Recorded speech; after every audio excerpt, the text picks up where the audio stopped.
Hello everyone, स्वागत है बेटा आप सबका हमारे इस नए लेक्चर में कोऑर्डिनेट ज्योमेट्री के। और बेटा आपको याद होगा कि हम फैमिली ऑफ स्ट्रेट लाइंस पढ़ रहे थे और फैमिली ऑफ स्ट्रेट लाइंस हमने बहुत महारत हासिल कर ली है। टाइप 1, टाइप 2, टाइप 3, टाइप 4 सब पढ़ चुके हैं।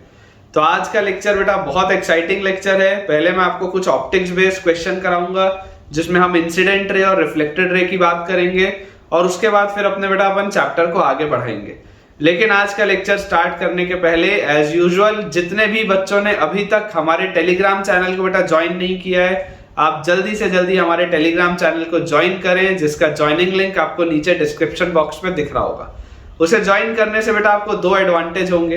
पहला एडवांटेज आपको बच्चों ये है कि क्योंकि मैं एक दिन में मल्टीपल लेक्चर्स पोस्ट करता हूं, इसलिए कई बार ऐसा होता है कि बच्चे से कोई ना कोई लेक्चर स्किप हो जाता है, छूट जाता है। क्योंकि एक लेक्चर 11th का आता है, एक लेक्चर 12th का आता है, एक यूट्यूब शॉर्ट आता है, 3 वीडियोस तो आते ही आते हैं रोज। तो आपका बेटा कभी भी कोई भी लेक्चर छूटे ना, इसके लिए आप जल्दी से टेलीग्राम चैनल ज्वाइन करिए। डिस्क्रिप्शन बॉक्स में आपको लिंक दिख रहा है ताकि आप हमेशा अपडेटेड रहें और सारे लेक्चर्स आप अच्छे से देख लें। और बेटा जो सेकंड हमारे पास एडवांटेज है वो ये है कि यहाँ पर तो मैं आपको बहुत सारे सवालों की प्रैक्टिस कराऊंगा ही, लेकिन हमें अगर मेंस और एडवांस को बेटा क्रैक करना है सक्सेसफुली तो हमें बहुत ज्यादा और क्वेश्चंस के प्रैक्टिस की जरूरत है, जो आपको कहाँ मिलेंगे, आपके टेलीग्राम चैनल पे। तो जल्दी से उसे ज्वाइन करिए, ज्वाइनिंग लिंक आपको डिस्क्रिप्शन पे दिख रहा है और अपने पढ़ाई को नेक्स्ट लेवल पर लेकर जाइए। तो चलिए बेटा स्टार्ट करते हैं अपना आज का लेक्चर। सवालों के साथ बेटा स्टार्ट करेंगे। पहले मैं आपको बता दूं कि लास्ट लेक्चर में मैंने आपके लिए यहाँ पर एक इक्वेशन सॉल्व किया था। मैंने बोला था आप खुद सॉल्व कर लीजिएगा, तो कमेंट में बेटा आप मुझे उसमें आंसर जरूर बताइएगा अगर आपने अभी तक नहीं बताया है तो, कि जो लास्ट वाला क्वेश्चन था उसका क्या आंसर आपका आ रहा है। तरीका पूरा मैंने आपको समझा दिया था। आज के बेटा लेक्चर का जो पहला सवाल अपने पास है ये बेसिकली पैराग्राफ क्वेश्चन है। ठीक है, this is basically a paragraph question. ठीक है, तो इसमें टोटल 3 क्वेश्चंस रहेंगे। पैराग्राफ क्वेश्चन है तो टोटल इसमें बच्चों 3 आपके पास क्वेश्चन रहेंगे। मैं क्वेश्चन आपके लिए नोट कर देता हूं। लिखा हुआ अपने पास पैराग्राफ में consider 2 points A, point A अपने पास दिया हुआ है 1,2, 2 points A 1,2 and B is 3,-1. Consider 2 points A 1,2 and B 3,-1. फिर let M be a point on the straight line. Let M be a point on the straight line. Let M be a point on the straight line. X plus y equal to 0. Line बच्चों अपने पास दी हुई है x plus y equal to 0. इस line पर एक बेटा point है M। जो क्वेश्चन है बच्चों अपने पास पहला सवाल, इस पैराग्राफ क्वेश्चन का जो फर्स्ट क्वेश्चन अपने पास दिया हुआ है कि if M be the point on the line L equal to 0, if M be the point on the line L equal to 0, if M be the point on the line L equal to 0 such that AM plus BM is minimum, such that AM plus BM is minimum. ठीक है ना, such that AM plus BM is minimum, then the reflection of point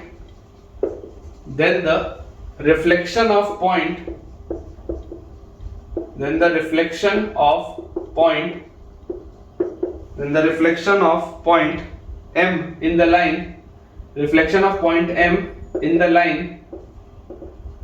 line, y equal to x is dash. ये अपने पास बच्चों सवाल है। ठीक है, देखिए आपको बेटा इसमें क्या दिया हुआ है, आपको इसमें दिया हुआ है कि if M be the point on the line L equal to 0, line L आपके पास है x plus y equal to 0। सबसे पहले अपन देखिए कार्टेशियन प्लेन बनाते हैं और इस कार्टेशियन प्लेन में बेटा अपन जांचने की ये कोशिश करते हैं कि आखिर चल क्या रहा है। पहले ये समझते हैं। हमें यहाँ पर दिया हुआ है कि एक वर्टेक्स है 1,2 पे, तो 1,2 वाला वर्टेक्स यहाँ पर कहीं पर होगा। Late us say this is vertex A whose coordinates are 1,2। एक हमारे पास वर्टेक्स है वर्टेक्स B which is 3,-1, तो 3,-1 बच्चों यहाँ पर कहीं पर आएगा, यहाँ पर कहीं पर आपके पास आएगा 3,-1।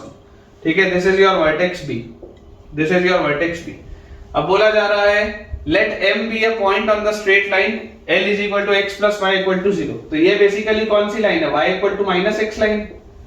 ये बच्चों बेसिकली क्या है, y equal to minus x line है। और y equal to minus x वाली लाइन कैसी होती है, ऐसी होती है, देखो y equal to minus x वाली लाइन।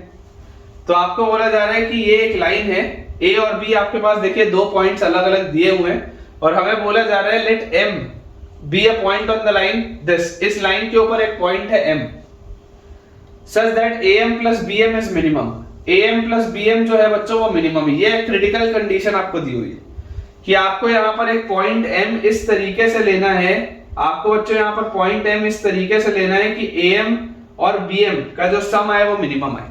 am और bm का बच्चों जो सम है वो मिनिमम है, ठीक है।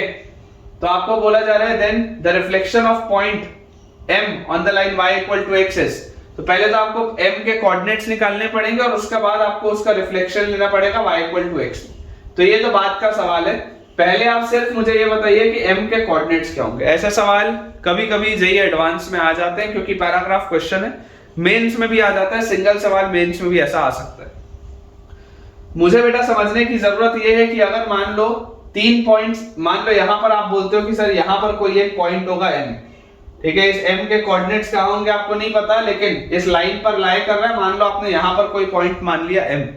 तो मुझे यहां से देखो क्या समझ में आता है कि ट्राइंगल अगर मैं AMB लूं, इन ट्राइंगल AMB, तो हमको एक बात समझ में आता है कि ये जो AM प्लस BM होगा, sum of two sides, sum of two sides is always greater than the third side होता है ट्राइंगल के लिए, it is always greater than the third side. तो ये हमेशा AB से बड़ा होता है, ये बात तो हम जानते हैं कि जो सम ऑफ टू साइड्स होता है, देखो AM प्लस BM लिखा है ना, तो AM प्लस BM जो होगा, AM प्लस BM 100% AB से बड़ा होना चाहिए। ये बात अपने को आती है समझ में, अगर आप इसको ट्राइंगल बनते हुए देखना चाहते हैं तो मैं बेटा आपको देखो तरीका समझाता हूं, आप तरीका समझिएगा। आपके पास इसको अपन यहां से ऐसे हटा लेते हैं फिलहाल के लिए, अपन इसको ऐसे समझते हैं। देखो यहां पर बच्चों आपके पास ये पॉइंट A दिया हुआ 1,2। इमेजिन करो अगर मैं आपसे पूछूं कि आप मुझे ये बताओ कि what is the reflection of A, what is the reflection of A about, reflection of A about y equal to minus x। What is the reflection of A about y equal to minus x? तो ये जो line है हमारे पास y equal to minus x, ये y equal to minus x वाली line का अगर हम रिफ्लेक्शन ले लें, ये y equal to minus x वाली लाइन का अगर बच्चों हम रिफ्लेक्शन ले लें इस पॉइंट का इसके अबाउट, तो आपके पास इसका रिफ्लेक्शन क्या आ जाएगा, इसका रिफ्लेक्शन हमारे पास आ जाएगा -2, -1। इसका रिफ्लेक्शन हमारे पास आ जाएगा -2, -1। यही आएगा इसका रिफ्लेक्शन। बेसिकली 2 जो y था वो x बन गया विद माइनस साइन, और ये जो x था वो अब y बन गया विद माइनस साइन। तो आपको बेटा देखो क्लियरली एक बात यहाँ पर दिखाई दे रही होगी कि यार ये जो है इस तरीके की अपने पास लाइन बन रही है, ये वाला जो पॉइंट आया, ये अगर a था तो ये आपके पास आया a'। तो मुझे यहाँ पर दिखाई दे रहा है कि a' का भी y कोऑर्डिनेट -1 है, b का भी y कोऑर्डिनेट -1 है, मतलब ये वाली जो लाइन होगी a'(b) 100% बच्चों ये a'(b) वाली लाइन x एक्सिस के पैरेलल होगी, निश्चित बात। 100% वाली लाइन जो होगी वो x एक्सिस के पैरेलल होगी, और इस लाइन का इक्वेशन होगा y इक्वल टू -1, क्योंकि देखो इधर भी y कोऑर्डिनेट -1 है, इधर भी y कोऑर्डिनेट -1 है, तो this line will be y equal to -1। ये बात श्योर है। अब जैसी बेटा ये वाली चीज हमने कर ली कि reflection of A about y equal to -x हमारे पास आ जाता है ये। तो अब आप एक चीज बेटा और समझिए, आपको और क्या इसमें चीज समझ में आती है, इसमें हमको एक चीज बच्चों और ये समझ में आती है कि देखो आप अगर बात ध्यान से इसमें समझेंगे, इसको मैं थोड़ा सा इधर बनाता हूं ताकि मुझे परफेक्ट ये दिखाते हैं आपको बने कि हो क्या रहा है। आप बच्चों देखो अगर ये मिरर है, ठीक है, अगर ये मिरर है तो मिरर के सामने ये वाला पार्ट और ये वाला पार्ट इक्वल होगा।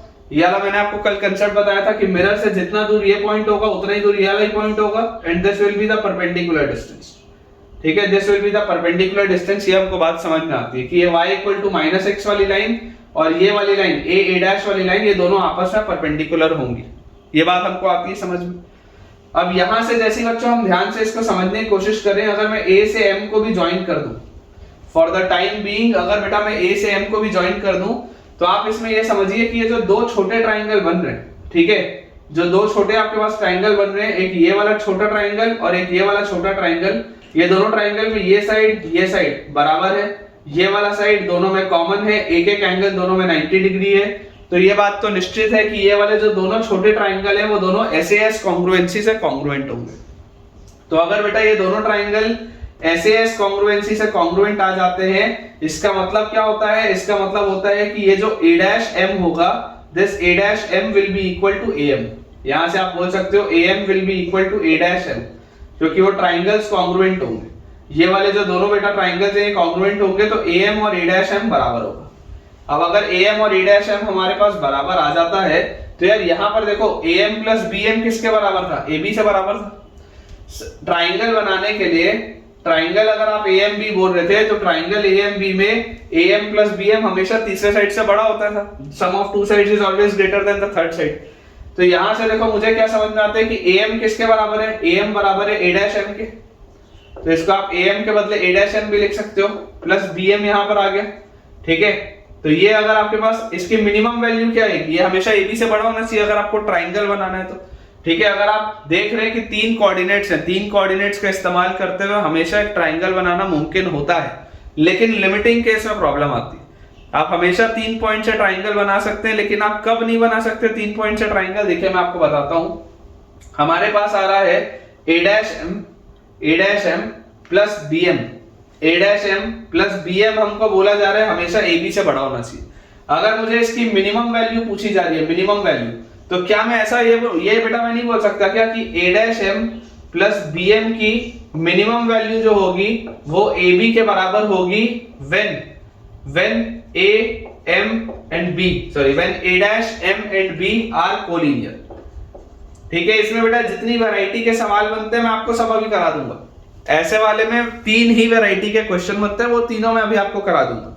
तो आपको उससे चीज की क्लैरिटी आ जाएगी कि अगर आपको 2 साइड्स की मिनिमम वैल्यू पूछी जाए तो आपने क्या किया? आपने रिफ्लेक्शन निकाला। रिफ्लेक्शन निकालने के बाद आप बोल दिए यहां पर कि यार A' M प्लस BM आप बोल रहे हो, तो इसकी मिनिमम वैल्यू कब आएगी? इसकी मिनिमम वैल्यू आएगी जब ये पूरा का पूरा कोलिनियर हो जाएगा, जब ये पूरा का पूरा कोलिनियर हो जाएगा। अब आप समझो बेटा इस बात को कि M पर M का जो कोऑर्डिनेट होगा, ये लाइन जो भी होगी बेटा, this line is y equal to -x। तो अगर M का आप x कोऑर्डिनेट a मानते हैं, समझना, अगर आप बच्चों M का x कोऑर्डिनेट a मानते हैं तो इसका y कोऑर्डिनेट क्या हो जाएगा? अगर x कोऑर्डिनेट a है तो y कोऑर्डिनेट -a हो जाएगा। इस लाइन पे आपको लाई कराना है ना, अगर इसका x कोऑर्डिनेट a होगा तो y कोऑर्डिनेट -a हो जाएगा, ये बात श्योर है। और ये वाली बेसिकली आपकी लाइन थी क्या? ये वाली जो आपकी बच्चों लाइन थी, this line was y equal to -1। ये वाली जो लाइन आ रही है, ये हॉरिजॉन्टल लाइन आ रही है ना, this line is basically parallel to x axis, horizontal line है। तो अगर ये हॉरिजॉन्टल लाइन है तो this is y equal to -1। तो अगर बेटा ये y इक्वल टू -1 मेरे पास आ जा रहा है, इसका मतलब कि इसका y कोऑर्डिनेट जो है -a, तो -a की वैल्यू आ जाएगी -1, व्हिच इंप्लाइज a की वैल्यू आ जाएगी 1। और जैसे a की वैल्यू बच्चों अपने पास आ गई 1, तो m के कोऑर्डिनेट्स क्या आ गए? a की वैल्यू 1 आते ही m के बेटा मेरे पास कोऑर्डिनेट्स आ जाएंगे 1, -1। m के बच्चों मेरे पास कोऑर्डिनेट्स आ जाएंगे 1, -1 और y इक्वल टू x के अबाउट अब आपको इसका रिफ्लेक्शन लेना है। तो फाइनली जो आंसर मेरे पास आएगा रिफ्लेक्शन, आंसर जो मेरे पास आएगा बेटा इसका अगर आप रिफ्लेक्शन लोगे y इक्वल टू x के अबाउट, तो this will B -1, your answer will B -1, ठीक है। फाइनल आंसर बच्चों अपने पास आ जाएगा -1, बिल्कुल सही। तो आप इसमें स्टार लगा के रखेंगे बेटा, बहुत ही मैं आपको जबरदस्त ये सवाल करा रहा हूं, ठीक है, बहुत ही जबरदस्त ये कंसेप्ट है। और इसमें जो भी वैरायटी बनती है मैं अभी आपको करवा दूंगा ताकि आपको सारी क्लैरिटी आ जाए। चलिए इसको क्लियर करते हैं बेटा। इसमें बच्चों हमारे पास जो सेकंड पार्ट लिखा हुआ है क्वेश्चन का, बेटा जो सेकंड पार्ट हमारे पास दिया है, ये ऊपर की कंडीशन सेम है। If m be a point on the line, if m be a point, if m be a point on the line, if m be a point on the line L equal to 0, if m be a point on the line L equal to 0, such that mod of am minus bm is maximum, mod of am minus bm is maximum। दोनों का जो modulus है वो maximum है, दोनों का बच्चों जो मॉड्यूलस है वो मैक्सिमम है, then the distance of m, then the distance of m from n which is 1, from n which is 1,1 is dash. ये अपने पास बच्चों सवाल, ठीक है। अगला अपने पास ये सवाल दिया हुआ है, ये सेकंड वैरायटी है क्वेश्चन की। अभी भी कंडीशन सारी सेम है, तो अपन अगर अपना बच्चों ग्राफ बना ले तो ग्राफ में हमको देखो इसमें क्या समझ में आता है, हमको बच्चों इसमें ये चीज समझ में आती है ग्राफ में कि आपके पास देखो दिया हुआ है consider 2 points a 1,2 and b 3,-1। तो 1,2 आपके पास अगेन यहाँ पे कहीं पे आएगा, this is a 1,2 and vertex b is 3,-1। तो वर्टेक्स b इज 3,-1 मतलब यहाँ पर कहीं पर हमारे पास आ जाएगा vertex b, this is vertex b which is 3,-1। ठीक है। अब बोला जा रहा है consider 2 points a and b, let m be a point on the straight line x plus y equal to 0। Again आपके पास जो स्ट्रेट लाइन है x plus y equal to 0, इस पर this is basically y equal to minus x, ये जो line है this is y equal to minus x, इस पर आपको कोई एक पॉइंट m लेना है, इस पर बच्चों आपको कोई एक पॉइंट m लेना है। If m be a point on the line L equal to 0 such that mod of am minus bm is maximum, mod of am minus bm is maximum। तो बेटा आप याद करिए, जब आपके पास मान लीजिए यहां पर अगर आप कहीं पर भी एक पॉइंट m ले लें, कहीं पर भी, अभी मैं आपको बताऊंगा वो पॉइंट m आपको लेना बेसिकली कैसे है, लेकिन आप समझिए कि अगर आप m पॉइंट को लाइन L पर लेंगे तो हमें एक बात जो समझ में आती है कि am minus bm, ठीक है, इन ट्राइंगल AMB, क्योंकि तीन आपके पास अलग अलग कोऑर्डिनेट्स हैं, तो in triangle AMB difference of two sides is always less than the third side. बच्चों difference of two sides is always less than the third side, ये भी आपको पता है, ये भी एक रूल होता है। Sum of two sides is always greater than the third side and the difference of the two sides is always less than the third side. तो am माइनस bm जो होगा, am माइनस bm हमेशा ab से छोटा होगा। अगर आपको इसकी मैक्सिमम वैल्यू पूछनी है तो इसकी मैक्सिमम वैल्यू AB आएगी, लेकिन तब ट्राइंगल नहीं बनेगा। समझो इस बात को, जैसे पिछले वाले में मैंने आपके लिए किया था, पिछले वाले में मैंने आपको क्या बोला था कि आपको जब उसके सम की मिनिमम वैल्यू करनी थी तो उसके सम की मिनिमम वैल्यू कब आ गई थी, उसके सम की बेटा मिनिमम वैल्यू आपके पास आ गई थी जब ट्राइंगल नहीं बन रहा था, क्योंकि sum of two sides is always greater than the third side. क्या पूछना था, मिनिमम पूछा था, मैक्सिमम पूछा था, मिनिमम पूछा हुआ था ना अपने से, तो उसकी देखो मिनिमम वैल्यू आपके पास कब आ गई थी, उसकी मिनिमम वैल्यू आपके पास आ गई थी जब वो पूरे कोलिनियर हो गए थे। उसी लॉजिक से बेटा मैं यहां पर आपको बोल रहा हूं कि इस पूरे की मैक्सिमम वैल्यू कब आएगी, अगर ये पूरी चीज हमेशा ही AB से छोटी होती है तो लीस्ट केस में ये AB के बराबर होगी, मतलब मैक्सिमम ये चीज हो सकती है कि AB के बराबर हो जाए, और AB के जैसे ये बराबर होगा तो ये कोलिनियर हो जाएंगे। तो AM minus BM will be equal to AB, AM minus BM का mod will be equal to AB when AM and B are collinear, when AM and B are collinear। कैसा इसका फिगर होगा मैं आपको समझाता हूं, मैं आपको अच्छा एक्सप्लेन करता हूं कि इसका फिगर होना कैसा चाहिए। आप देखेंगे, ध्यान से देखेंगे, यहां पर थोड़ा सा मैं फिगर चेंज अपने हिसाब से करता हूं ताकि आपको समझ में आए कि हो क्या रहा है ना। This is your vertex B which is 3,-1, ठीक है। यहां पर बेटा आप ऑब्जर्व करेंगे, ठीक है, ये आपकी लाइन आपके पास दी हुई है y इक्वल टू -x की, दिस इज योर लाइन, और ये इस तरीके से लिखा हुआ है, ये अपने पास इसका ग्राफ बना हुआ है ऐसा, ये आपकी लाइन है y इक्वल टू -x की। अब बेटा आप समझने की कोशिश करिए कि ये जो मैं डॉटेड लाइन बना रहा हूं, AB को ज्वाइन करती हुई ये जो मैंने डॉटेड लाइन मैंने बनाई, ये वाली लाइन, ठीक है, ये वाली लाइन तो y इक्वल टू -x है, इसको मैं सॉलिड लाइन बना देता हूं। This line is y equal to -x, ठीक है, इसको अपन बना लेते हैं एक सॉलिड लाइन, इसको अपन ऐसे बेटा एक सॉलिड लाइन बना लेते हैं। और ये जो दूसरी वाली लाइन है, ठीक है, this is y equal to -x, ये जो सॉलिड लाइन है, और ये जो दूसरी वाली डॉटेड लाइन है बेसिकली ये देखो ये AB है, और ये मैं आपको बोल रहा हूं पॉइंट M, ये बच्चों मैं आपको बोल रहा हूं पॉइंट M।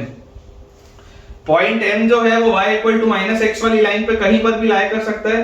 तो इमेजिन करो जब पॉइंट M यहां पर होगा तो AM माइनस BM की मैक्सिमम वैल्यू कितनी हो सकती है, AM माइनस BM की मैक्सिमम वैल्यू AB के बराबर हो सकती है, A से M तक माइनस B से M तक, A से M तक माइनस B से M तक, और उसका मॉड लगा हुआ है। ऑब्वियसली आपको दिखाई इस फिगर में दिखाई दे रहा है कि BM बड़ा है, AM छोटा है, लेकिन इन दोनों का जब आप डिफरेंस लोगे, है ना, जब आप बेटा इन दोनों का डिफरेंस लोगे और मॉड लगाओगे तो उसकी मैक्सिमम वैल्यू किसके बराबर आएगी, AB के तो बराबर आएगी।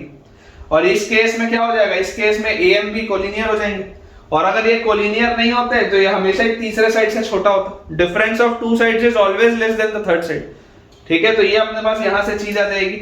ये बेसिकली आपने क्या किया, इसको पीछे एक्सटेंड करके देख लिया, और जैसे आपने इसको बच्चों पीछे एक्सटेंड करके देखा, ऑटोमेटिकली चीज अपने पास सेट आ गई। तो ये सेकंड वैरायटी क्वेश्चन की है, और ये वाले भी बेटा सवाल अपने पास आते हैं। तो यहां से देखो, जैसे आप बोलोगे कि पॉइंट m और ये जो है ये कोलिनियर हो जाएंगे, ठीक है, तो अपने पास बच्चों यहां से आ जाता है, देखो such that am minus bm is maximum ना, तो इसकी m का आपको कोऑर्डिनेट बताना है। तो देखो m का बच्चों जो कोऑर्डिनेट होगा वो इस लाइन पर लाई कर रहा है, तो m का कोऑर्डिनेट a, माइनस a होना चाहिए। अगर आप x की वैल्यू a रखेंगे तो y की वैल्यू माइनस a आ जाएगी, तो m का कोऑर्डिनेट आपके पास आना चाहिए a, माइनस a यहाँ के हिसाब से। और अगर मैं यहाँ से देखूंगा इसके हिसाब से अगर मैं चेक करूं तो मुझे दिखाई देता है कि देखो इसका ma का स्लोप और mb का स्लोप सेम होना चाहिए। ma का स्लोप और mb का स्लोप बेसिकली सेम होना चाहिए, या ma का स्लोप और ab का स्लोप सेम होना चाहिए। तो आप ऐसा लिख लो, slope of ma should be equal to slope of ab। यहां से आपके पास a की वैल्यू आ जाएगी, तो ma का स्लोप क्या होगा, देखो ma का स्लोप हो जाएगा y2 माइनस y1, मतलब कि y2 minus y1 is 2 minus minus a, मतलब 2 plus a upon x2 minus x1, मतलब 1 minus a is equal to ab का अगर हम स्लोप देखेंगे तो y2 minus y1 is 2 plus 1 3 upon x2 minus x1 is 1 minus 3 is minus 2। ये चीज आ जाएगी अपने पास। ab का स्लोप देख लो, 2 minus minus 1 is minus 3 and 1 minus 3 is minus 2। तो यार यहां से अगर मैं इसको सॉल्व करूं तो मेरे पास आ जाता है minus 4 minus 2a is equal to 3 minus 3a। तो बेटा यहां से आपके पास a की वैल्यू आ जाती है 7, और अगर a की वैल्यू मेरे पास 7 आ गई, इसका मतलब m के जो बेटा कोऑर्डिनेट्स मेरे पास आएंगे that will B 7, minus 7। m के कोऑर्डिनेट्स विल बी 7, माइनस 7, और मुझे बोला जा रहा है कि इसका डिस्टेंस n से कितना होगा, what will be its distance from n, then the distance of m from n। तो यार डिस्टेंस फॉर्मूला लगाना है, तो under root of x1 minus x2 का होल स्क्वायर, तो 7 माइनस 1 इज 6 का whole square is 36, plus y1 minus y2 का whole square, तो माइनस 7 माइनस 1 माइनस 8 का स्क्वायर इज 64, तो 36 एंड 64 इज 100 का रूट इज 10। ये आंसर, ये अपने पास बच्चों आंसर आ जाएगा। देख लीजिए सेकंड पार्ट का, again a very important question, बहुत ही जबरदस्त ये सवाल है बेटा, ठीक है। ऐसे सवाल आपको टीचिंग नोट्स में जनरली कम मिलते हैं, ऐसे सवाल मॉड्यूल में मिलते हैं। एक अच्छे इंस्टीट्यूट के मॉड्यूल में ऐसे सवाल आपको मिलेंगे, टीचिंग नोट्स में बहुत रेयर होता है कि टीचर ये सब क्लास में कराए। मॉड्यूल में जरूर ऐसे सवाल आपको मिल सकते हैं, तो इनकी हमारे पास प्रैक्टिस बहुत अच्छे से होनी चाहिए। थर्ड बेटा अपने पास इसमें लिखा हुआ है, तीसरी और आखिरी वैरायटी जो इसमें आती है वो ये है कि if m be a point on the line, if m be a point on the line, if m be a point on the line L equal to 0, if m be a point on the line L equal to 0, such that mod of am minus bm is minimum, mod of am minus bm is minimum। पिछले वाले में बच्चों ये maximum था, तो आपने इसमें क्या किया था, कोलिनियरिटी किया था, और ये बोला था कि difference of two sides is always less than the third side. लेकिन अब बोला जा रहा है दैट दिस इज मिनिमम, ठीक है। Then the area of triangle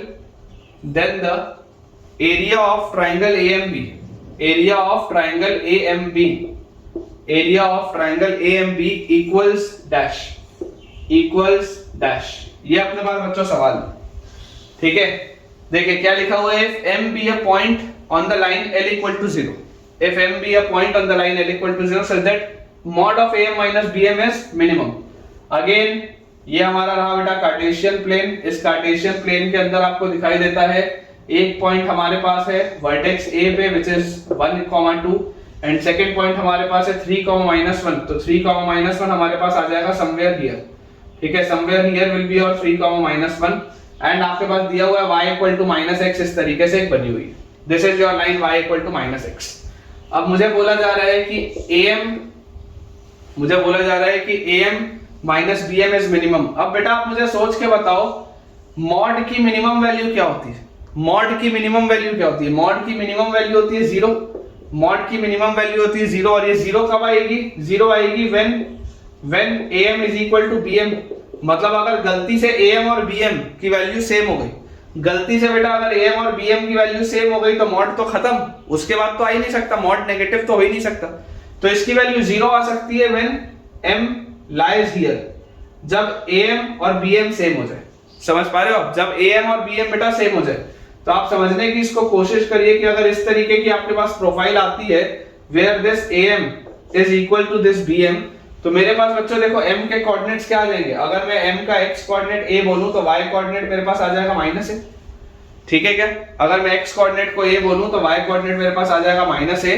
तो यार am इक्वल टू bm बेटा जैसे मैं करूंगा दिस ऑटोमेटिकली इंप्लाइज कि am का स्क्वायर और bm का स्क्वायर भी बराबर होगा। और am का स्क्वायर क्या होगा? am का square will be a minus 1 का square plus minus a minus 2 का स्क्वायर। a माइनस 1 का square plus minus a minus 2 का square is equal to bm का स्क्वायर। bm का स्क्वायर मतलब bm का स्क्वायर अगर अपन यहां से देखें तो a माइनस 3 का square plus minus a minus minus 1 मतलब माइनस a प्लस 1 का स्क्वायर, ये अपने पास आता है। तो यहां से बच्चों चीज आ जाती है a square minus 2a plus 1। यहां से देखो a प्लस 2 का whole square is a square plus 4a plus 4, this is equal to, यहां से अपने पास आता है a square minus 6a plus 9, और ये बेटा अपने पास आ जाता है a square minus 2a plus 1। तो अगर मैं कंपेयर करूं तो ये a स्क्वायर और a स्क्वायर ये तो कटा, और इसके बाद यहां पर मेरे पास आ गया 4a minus 2a, this is 2a, और 5 प्लस 1 इज 4, तो ये अपने पास आता है बच्चों 2a plus 5, and this is right side में -6 एंड -2 इज -8a, और प्लस 9 और प्लस 1 इज प्लस 10। तो मुझे यहां से बच्चों दिखाई देता है that 10a will be equal to 5 which implies a will be equal to 5 by 10 which comes out to be half. तो अगर बच्चों a की वैल्यू हाफ होती है तो ये कोऑर्डिनेट आपके पास क्या आ जाएगा? This coordinate will be half comma minus half. ये बच्चों जो कोऑर्डिनेट होगा ये अपने पास आ जाएगा half comma minus half. Concept बहुत इंपॉर्टेंट है, बहुत जबरदस्त कंसेप्ट है बेटा, ठीक है। हाफ कॉमा माइनस हाफ अपने पास आ गया। अब जैसे ही बच्चों अपने पास हाफ कॉमा माइनस हाफ आया, आपको बोला जा रहा है then the area of triangle AMB, area of triangle AMB हमसे पूछा जा रहा है। तो यार AMB का एरिया निकाल लेते हैं, कोई बहुत बड़ी बात है ही नहीं अपने लिए। इसको बेटा क्लियर करते हैं, एरिया निकालते हैं। एरिया अपन डिटरमिनेंट फॉर्म से निकाल लेते हैं क्योंकि कोऑर्डिनेट अपने पास दिए हुए हैं। तो area will be, area of triangle AMB will be equal to half into mod of determinant of x1 y1 1, तो 1 2 1, x2 y2 1, तो हाफ और माइनस हाफ और 1, और x3 y3 1, तो 3 माइनस 1 और 1, ये अपने पास बच्चों चीज आती है। तो this will be equal to half into modulus of, अंदर ध्यान से बच्चों देखेंगे 1 इनटू आपके पास आएगा माइनस हाफ, ठीक है, 1 इनटू माइनस हाफ, और माइनस ऑफ माइनस 1 मतलब प्लस 1, ये आ गया अपने पास। फिर -2 into half minus 3, half minus 3, और प्लस 1 इनटू माइनस हाफ और प्लस 3/2, माइनस हाफ और प्लस 3/2, ये अपने पास बच्चों पूरी चीज आती है, ठीक है क्या। तो यहां से अपने पास आ जाता है half into 1 minus half is half. फिर यहां पर अपने पास देखो हाफ और माइनस 6/2, तो माइनस 5/2, माइनस से बैलेंस हो जाएगा तो प्लस 5/2, यहां आएगा प्लस 5, और यहां पर देखेंगे 3/2 माइनस 1/2 इज 2/2, 2/2 होता है 1, तो दिस इज 1, ये लिखा है बेटा। तो देखो मॉड लगाने की तो जरूरत नहीं क्योंकि अंदर तो पॉजिटिव चीज ही लिखी है। 5 और 1 है 6 और हाफ, तो 6 को आप लिखो 12/2 और 1/2, तो 13/2। आंसर यार 13/4 आता हुआ दिख रहा है मुझे, 13/4 यूनिट्स। एरिया है तो स्क्वायर यूनिट्स आप बोल देना जितना भी होगा, चाहे सेंटीमीटर स्क्वायर चाहे मीटर स्क्वायर जो भी हो, बट आंसर विल बी 13/4, बिल्कुल सही। तो बेटा आप मुझे कमेंट्स में जरूर इस बात को बताइए कि आपको ये चीज कैसी लगी। मेरे हिसाब से तो बहुत ही जबरदस्त चीज थी, ठीक है, बहुत बढ़िया चीज थी, और इस तरीके के सवालों की प्रैक्टिस आपकी होनी चाहिए। चलिए इसको बेटा क्लियर करते हैं, अगला पोर्शन स्टार्ट करते हैं। चलिए बेटा दो आसान से अपन सवाल करते हैं, उसके बाद फिर अपना नया टॉपिक स्टार्ट अपन करेंगे। पहले तो बहुत ही आसान सा सवाल है, जस्ट टू मेक श्योर कि आपको फॉर्मूला याद हो जो मैंने आपको लास्ट लेक्चर में बताया था ऑप्टिक्स वाले में कि रिफ्लेक्शन हम कैसे लेते हैं। मान लीजिए अगर बेटा आपके पास क्वेश्चन लिखा हो कि फाइंड द इमेज ऑफ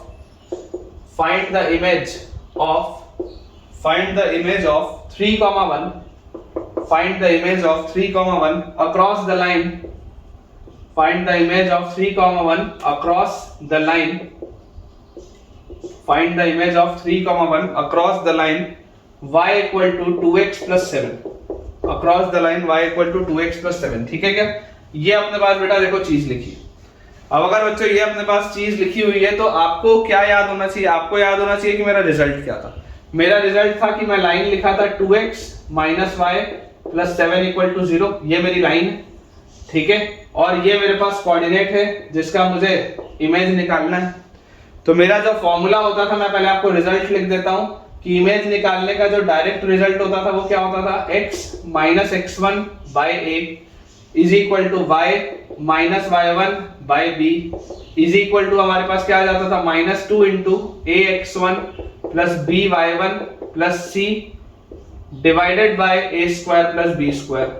यही होता था रिजल्ट अपने पास, ठीक है ना। बच्चे अक्सर इसको मिस इंटरप्रेट कर देते हैं रूट लगा के। रूट बेटा परपेंडिकुलर वाले फॉर्मूले में आता था। जब आप लेंथ ऑफ परपेंडिकुलर निकालते थे तब आप root over a square plus b square करते थे। इसमें normal a square plus b square आता है, ठीक है। तो यहां से देखो आपके पास बेटा जो रिजल्ट आ जाएगा that will be x minus x1 is 3 by a की वैल्यू है 2 is equal to y minus y1 is 1 upon b की वैल्यू है अपने पास minus 1 is equal to minus 2 into a x1 अगर हम देखेंगे तो 2 into 3 is 6 plus b y1 अगर आप बच्चों देखोगे तो 1 into minus 1 is minus 1 plus c तो c is 7 divided by a square plus b square. तो a square plus b square बच्चों जब आप करोगे तो 4 और 1 विल बी 5, ये आएगा अपने पास। तो अगर बच्चों ये चीज आ रही है तो इसको आप देखो थोड़ा सा सिंपलीफाई करके 6 माइनस 1 इज 5, ठीक है, 5 और 7 इज 12 इंटू 2 इज 24। तो दिस इज माइनस 24 बाय 5। इसको मैं पूरे को लिख देता हूं, दिस इज माइनस 24 बाय 5। तो यहाँ पे अपने पास आ जाता है x की वैल्यू इज 2 इंटू माइनस 24 और 3 उधर, तो 3 माइनस 48 बाय 5। 3 minus 48 bye 5। तो देखो 5 इंटू 3 15, तो 48 में से 5 गया 43 और 10 गया 33, तो minus 33 by 5।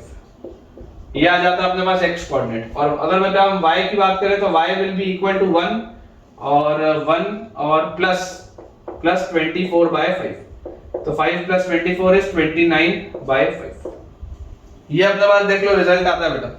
The answer will be minus 33 by 5 comma 29 by 5। Minus 33 by 5 comma 29 by 5। ये सवाल सिर्फ इस चीज के लिए था कि आपको एटलीस्ट रिजल्ट याद है, ठीक है ना बेटा। बेसिक रिजल्ट है वो आपको बस याद रहना चाहिए, इसका उद्देश्य सिर्फ इतना सही था। अगला बेटा अपने पास जो टॉपिक या अगले टॉपिक के पहले चलो एक सवाल और कर लेते हैं। लिखा हुआ है अरे स्टार्ट्स फ्रॉम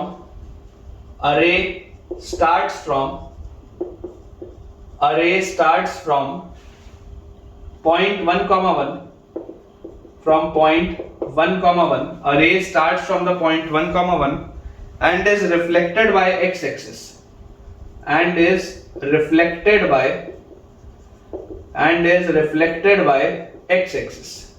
ठीक है। 1 comma 1 से एक रे चालू होती है और x एक्सिस से रिफ्लेक्ट होती है and then it passes through the point 6 comma 3 and then it passes through the point 6 comma 3 and then it passes through the point 6 comma 3. Find the equation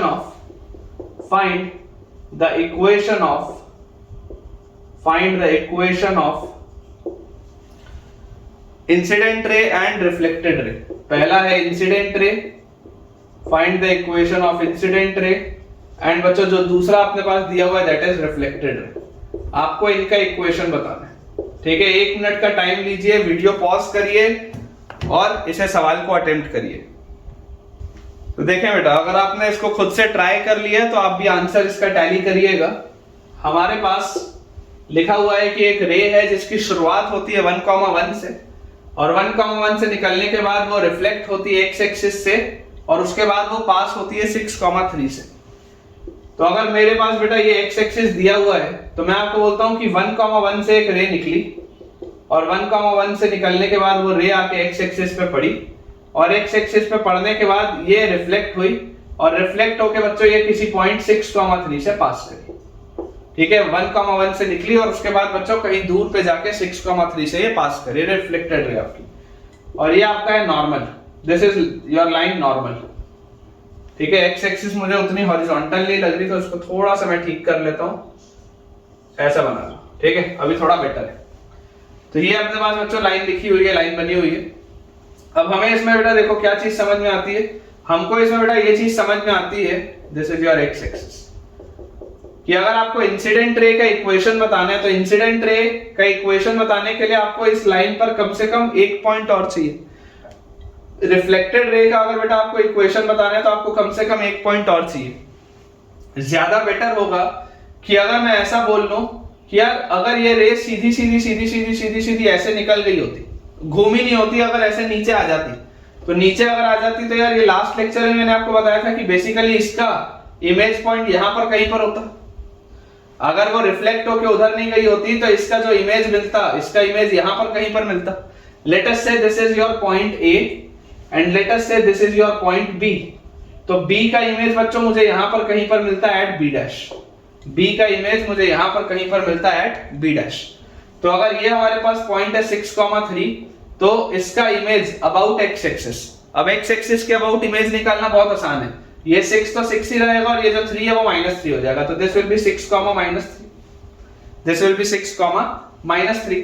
तो अगर बेटा ये चीज हमारे पास आ जाती है, अगर बच्चों ये वाली चीज हमारे पास आ जाती है तो हमें जो बहुत सिंपल सी बात है समझने की वो ये है कि यार ये वाली रे निकालने के लिए देखो, अब इंसिडेंट रे निकालने के लिए आपको मिल गया ना दो कोऑर्डिनेट्स आपको मिल गए। तो अगर आपको बेटा इंसिडेंट रे निकालना है, इंसिडेंट रे अगर हमको निकालना है तो इंसिडेंट रे निकालने के लिए आपके पास देखिए y2 या y minus y1 is equal to y2 minus y1, तो -3 -1 अपॉन x2 माइनस x1 मतलब 6 -1 इंटू x माइनस x1 मतलब x माइनस 1।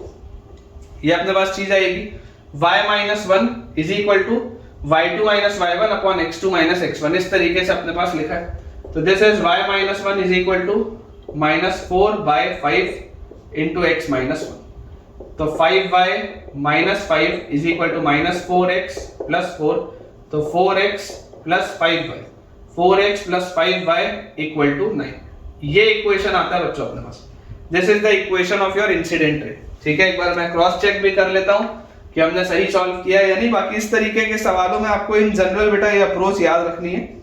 ठीक है, तो इंसिडेंट रे बेटा अपन ने बिल्कुल सही निकाला है। Incident ray comes out to be 4x plus 5y equal to 9, बिल्कुल सही है बेटा। इंसिडेंट रे अपन ने जो निकाला है 4x plus 5y equal to 9।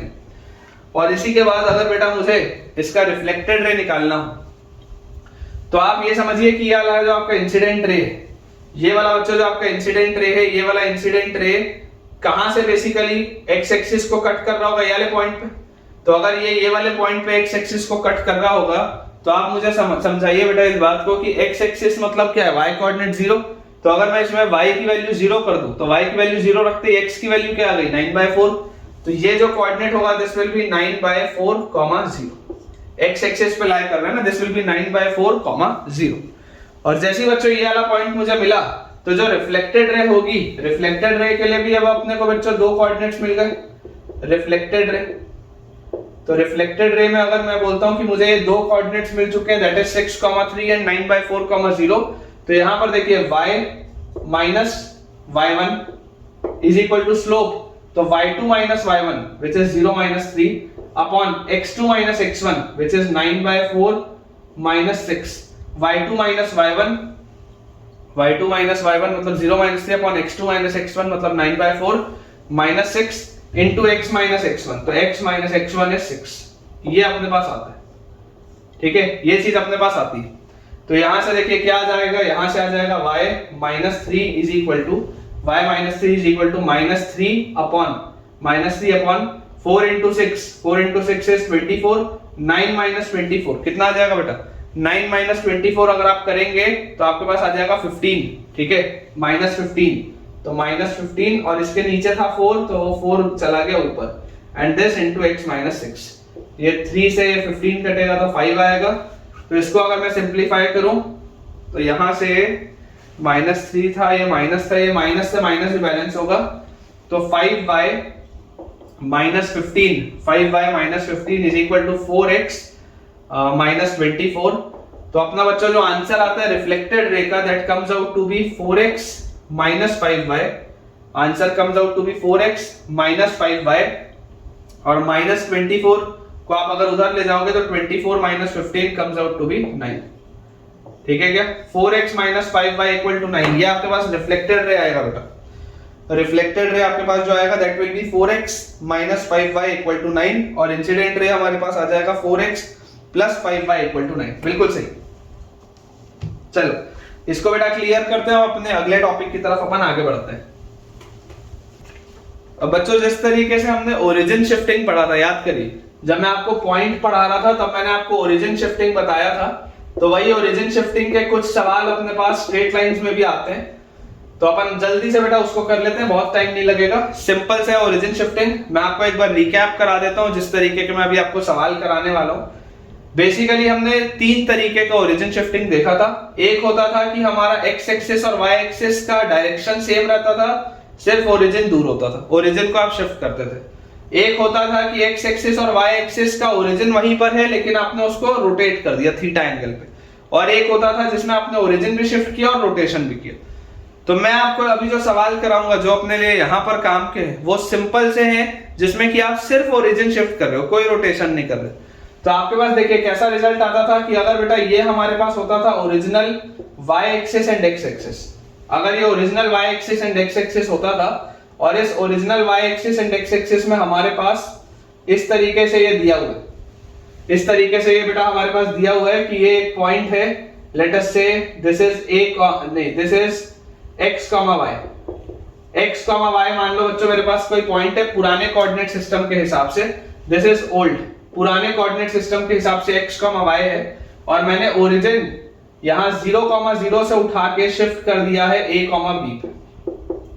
मैंने ओरिजिन 0,0 से यहां पर अगर बेटा उठा के शिफ्ट कर दिया है a, b पे, तो मुझे एक सिंपल सी बात इसमें बेटा पता चलती है कि अगर मैं नया मेरा coordinate system x dash, y dash है, तो आपको ये बच्चों रिजल्ट याद रहना चाहिए कि x की वैल्यू होती थी x डैश प्लस a और y की वैल्यू होती थी y डैश प्लस b। देख लीजिए ये अगर x डैश है, ये बच्चों आपके पास अगर y डैश है, ठीक है, तो जो नया इसका कोऑर्डिनेट आएगा बेसिकली ये पूरा आपका x था ना, तो ये x is equal to x dash plus a, और ये जो पूरा था ये y था, तो this y is equal to y dash plus b, ये इसका रिजल्ट होता है। x is equal to x dash plus a and y is equal to y dash plus b।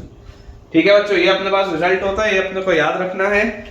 अब देखो मैं आपको बहुत आसान से इसमें सवाल कराता हूं। जैसे क्वेश्चन हमारे पास लिखा हुआ है, सवाल बच्चों दिया है कि find the point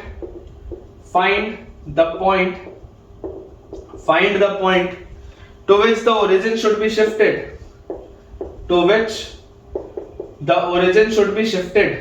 find the point to which the origin should be shifted, find the point to which the origin should be shifted so that the equation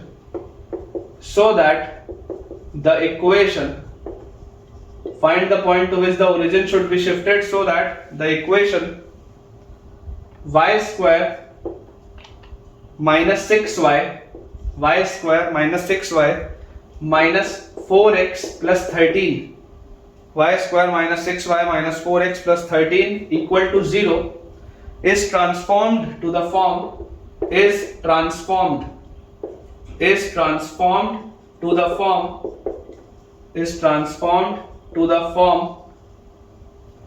y square minus 4x is equal to 0। ठीक है, इस format में बच्चों आपका answer convert हो जाए, आपको ये वाली चीज बतानी है। तो देखते हैं इसका सॉल्यूशन। बेटा यहां पर अगर मैं इसको परफेक्ट स्क्वायर बनाने की कोशिश करूं तो देखो मेरे पास लिखा हुआ है y square minus 6y minus 4x plus 13 equal to 0। ठीक है क्या, ये अपने पास चीज लिखी है। अगर हम इसे परफेक्ट स्क्वायर बनाने का प्रयास करें तो हमारे पास आ जाता है दिस इज y माइनस 3 का whole square, this is y minus 3 का होल स्क्वायर, मतलब y square minus 6y plus 9 होता, तो यहाँ माइनस 9 करो, माइनस 4x वैसे ही प्लस 13 वैसे इक्वल टू 0, तो हमारे पास आ जाता y माइनस 3 का होल स्क्वायर और इज इक्वल टू ये 4x या इक्वल टू रहने दो, यहीं पर देखो माइनस अगर मैं इसमें से कॉमन ले लूं ये बेसिकली क्या लिखा हुआ है, लिखा हुआ है -4x + 4 this is equal to 0, ये अपने पास लिखा हुआ है। तो यहां से बच्चों मेरे पास आ जाता है y - 3 का होल स्क्वायर और -4 × x - 1 this is equal to 0। ये फिलहाल अपने पास इक्वेशन दी है, ये अपने पास इक्वेशन बच्चों लिखा हुआ है। और अगर ये हमारे पास इक्वेशन दी है तो तरीका क्या रहेगा, तरीका बहुत सिंपल सा है कि ये आपका x और y किस में था, ओल्ड कोऑर्डिनेट में था, और ये वाला कैपिटल Y और कैपिटल X आपको किस में दिख रहा है, न्यू कोऑर्डिनेट में दिख रहा है। तो आप क्या चीज जानते हैं, आप बेटा जानते हैं कि स्मॉल y, देखो स्मॉल x और स्मॉल y है ना, तो आप बेटा जानते हैं कि small x is equal to capital X plus a होता है and small y is equal to capital Y plus b होता है, ये बात हम जानते हैं। तो हमें समझ में आता है कि कैपिटल X जो है this is small x minus a and capital Y जो है this is small y minus b, ये बात भी हमको पता है। तो यार यहां से देखो आपको क्या मिल रहा है, ये स्मॉल x माइनस a को आप क्या बोल सकते हैं, कैपिटल X, ये जो small x minus a this is capital X। तो बेसिकली जो x माइनस 1 है, x minus 1 is your capital X और जो y माइनस 3 है, y minus 3 is your capital Y। तो ऑटोमेटिकली देखो ये y स्क्वायर माइनस 4x के फॉर्म में आ चुका है, जो फॉर्म आपको बनाना था आप उस फॉर्म में लेके आ चुके हो। पूछा जा रहा है find the point two which the origin should be shifted. तो आप याद करिए आप ओरिजिन कहां शिफ्ट करते थे, आप ओरिजिन शिफ्ट करते थे a, b पे। तो अगर बेटा आप ओरिजिन a, b पे शिफ्ट करते थे तो यहां पर आपको देख लो ओरिजिन कहां पर शिफ्ट होता हुआ दिखा है। ओरिजिन बेटा अगर आप यहां से देखेंगे तो देखो स्मॉल x की वैल्यू आ गई capital X plus 1, small y की हमारे पास वैल्यू आ गई कैपिटल Y प्लस 3। तो small x is equal to x dash plus x dash नया होता था, यहाँ उसके बदले कैपिटल X है, y डैश नया होता था, यहाँ पे उसके बदले कैपिटल Y। तो ओरिजिन की शिफ्टिंग कहां पे हुई होगी, ओरिजिन की शिफ्टिंग हुई होगी 1,3 पे। एकदम सरल सा सवाल, बहुत ही आसान सा सवाल, ठीक है। तो आराम से बेटा आप पेशेंटली बस सुनिए ध्यान से, 100% आपके कंसेप्ट स्ट्रांग हो जाएंगे, गारंटी है मेरी। नेक्स्ट बच्चों अपने पास सवाल लिखा हुआ है find the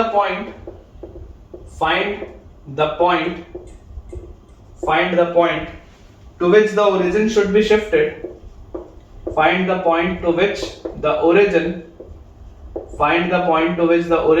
should be shifted, find the point to which the origin should be shifted so that the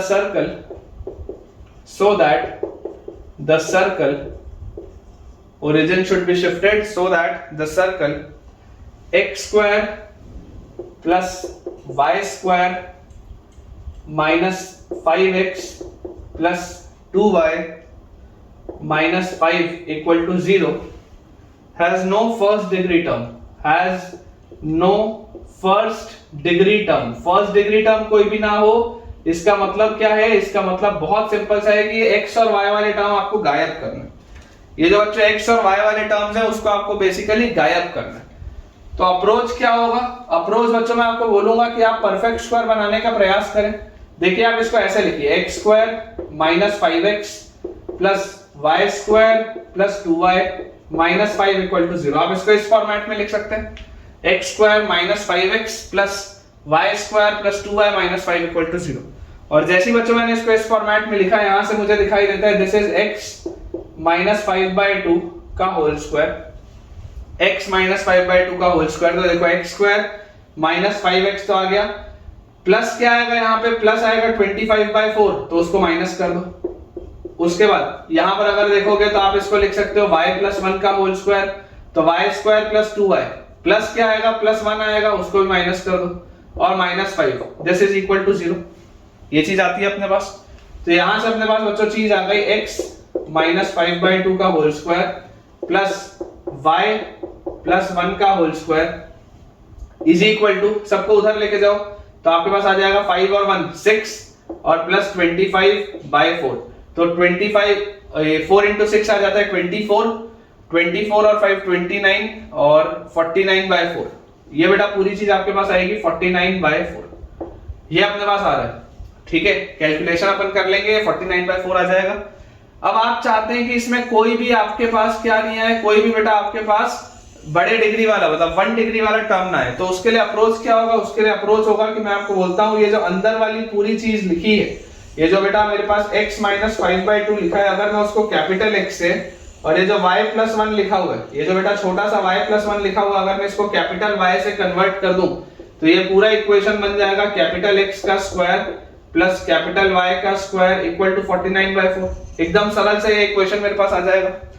तो ये अगर बेटा इक्वेशन मेरे पास आ रहा है, मतलब मैंने इसमें ये छेड़खानी की है, तो इसका मतलब मैंने क्या बोला है, मैंने बेटा आपको बोला है कि small x is equal to capital X plus 5/2 and small y is equal to capital Y, small y is equal to capital Y minus 1। एकदम सिंपल सी हमने वाली बात कही, small x is equal to capital X plus 5/2 and small y is equal to capital Y minus 1। तो यहां से अपने पास देखो क्या आ जाता है, स्मॉल x होता था x dash plus a, small y होता था y डैश प्लस b। तो ओरिजिन जो आपने शिफ्ट किया है वो बेसिकली शिफ्ट किया है 5/2 माइनस 1 पे। देख लीजिए 5/2 माइनस 1 पर बच्चों आप ओरिजिन शिफ्ट करेंगे तो इसमें कोई भी फर्स्ट डिग्री का टर्म नहीं आएगा, आपको क्लियरली दिखाई दे रहा है। नेक्स्ट अपने पास बच्चों चीज लिखी हुई है, ये लास्ट क्वेश्चन है इस टॉपिक का, क्योंकि आसान सा टॉपिक था, दोबारा बहुत ज्यादा डिटेल में इसमें जाने की जरूरत नहीं है। लिखा हुआ है show that the area of triangle with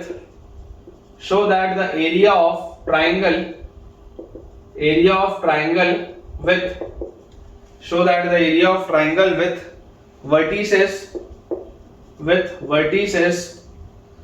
2, 3 with vertices 2, 3 5, 7 with vertices 2, 3 5, 7 और तीसरा बच्चों अपने पास वर्टेक्स दिया हुआ है -3, -1 एंड -3, -1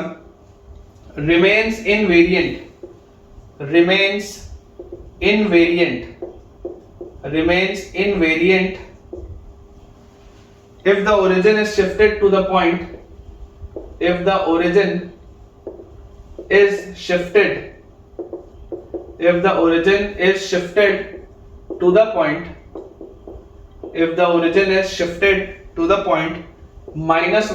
3।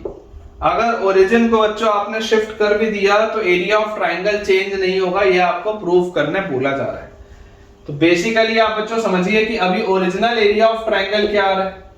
अगर आप ओरिजिनल देखेंगे, अगर बच्चों आप देखेंगे तो ओरिजिनल एरिया ऑफ ट्राइंगल आपके पास आ जाता है half into modulus of determinant of x1 y1 1, फिर x2 y2 1 और उसके बाद x3 y3 1। ये अपने पास ओरिजिनल चीज आती 2 3 1 5 7 1 एंड -3 -1 1। तो हमारे पास आ जाता है यहां से half into modulus of 2 into 7 -1 is 8, तो 7 और +1 इज 8, ठीक है। फिर -3 इंटू 5 और -3, तो 5 + 3 इज अगेन 8, +1 इंटू -5 और +21, तो -5 और +21, तो 21 - 5 होता है बच्चों 16। ये अपने पास एरिया आता है। तो आप बच्चों देखो क्या आ रहा है आपके पास एरिया, बेसिकली यार ये तो कोलिनियर आ रहे हैं क्या पॉइंट्स, 8 2 16 नहीं, कोलिनियर नहीं आ रहे भाई, कोलिनियर नहीं आ रहे, ठीक है। 8 × 2 16 और 16 32 में से 24 गया, 32 में से बच्चों 24 अगर आपके पास चला जाएगा तो 8 बचेगा और 8/2 4 आता है आंसर। एरिया ऑफ ट्राइंगल 4 आ रहा है ओरिजिनली। अब अगर आप बोलते हैं कि आफ्टर ओरिजिन शिफ्टिंग, अगर आपने ओरिजिन की बच्चों शिफ्टिंग कर दी उसके बाद क्या हरकतें हो रही है आप वो देखते हैं कि जैसे ही हमने ओरिजिन की शिफ्टिंग कर ली आखिर इसके बाद हो क्या रहा है। तो आपको पता है x होता है x डैश प्लस a और y होता है y डैश प्लस b। इसका मतलब x डैश की वैल्यू होती है x माइनस a और y डैश की वैल्यू होती है y माइनस b। इसका मतलब मैं बोल सकता हूं कि अगर आपके पास 2, 3 था पुराना कोऑर्डिनेट, तो यहां पर a और b क्या है, a और b आपके पास दिया हुआ है -1 और 3, तो यहां आएगा 3 और यहां पे आ जाएगा -1। तो जब आप यहां पर डालेंगे 2 और 3, तो 2 डालेंगे तो मिला 3 और 3 डालेंगे तो मिला 0, ये मिला नया कोऑर्डिनेट। फिर 5, 7 5 डालेंगे तो मिला 6, 7 डालेंगे तो मिला 4। उसके बाद -3, -1 -3 डालेंगे तो मिला -2 और -1 डालेंगे तो मिला -4। ये आपके पास मिलते हैं नए coordinates, these are the new coordinates. तो इसका एरिया क्या आ जाएगा, area will be half into modulus of determinant of x1 y1 1, x2 y2 1 and x3 y3 1। ये अपने पास चीज आती है। तो हमारे पास आ जाता है बेटा यहां से half into modulus of 3 into क्या आ रहा है अपने पास 4 प्लस 4 8, फिर जीरो के साथ तो लिखने का जरूरत नहीं है, प्लस 1 इंटू फाइनली -24 और प्लस 8, -24 और प्लस 8 बोलो कितना होता है, -24 और प्लस 8 अपने पास आ जाता है -16। ठीक है, देख लो अगेन 24 - 16 8 3 जा 24, 24 - 16 बेटा आपके पास आ जाएगा 8/2 अगेन 4 आ गया। इसका मतलब क्या है बच्चों, इसका मतलब ये है कि एरिया को कोऑर्डिनेट शिफ्टिंग से कोई भी फर्क नहीं पड़ता। आप नोट डाल के बेटा एक चीज लिख लेंगे, नोट डाल के आप बच्चों एक चीज लिख लेंगे कि फॉलोइंग क्वांटिटीज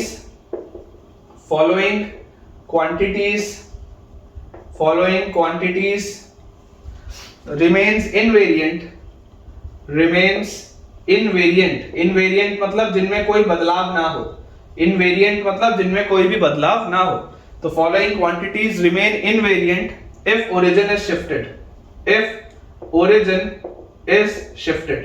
अगर आपने मान लीजिए किसी कारणवश ओरिजिन की शिफ्टिंग कर दी तो ये चीजों में कोई भी बदलाव नहीं आएगा। कौन कौन सी ये चीजें हैं? पहली बच्चों चीज है स्लोप ऑफ अ लाइन, कि स्लोप ऑफ अ लाइन में कभी भी बदलाव नहीं आता। दूसरी चीज हमारे पास लिखी है एरिया ऑफ अ क्लोज्ड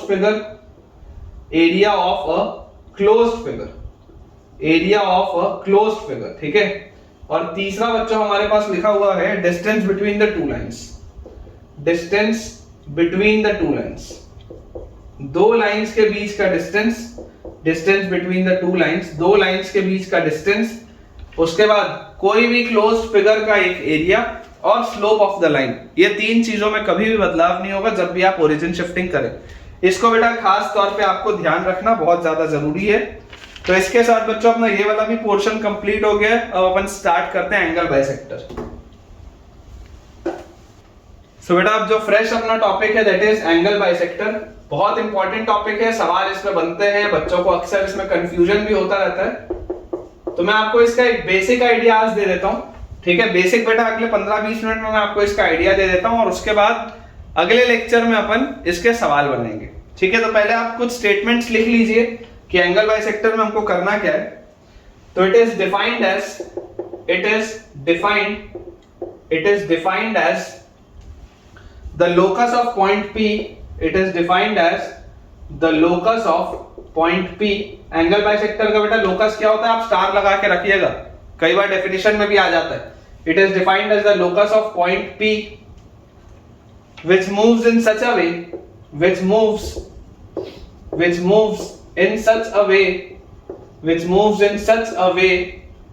ठीक है। It is defined as the locus of point P which moves in such a way so that the length of the perpendicular drawn, so that the length of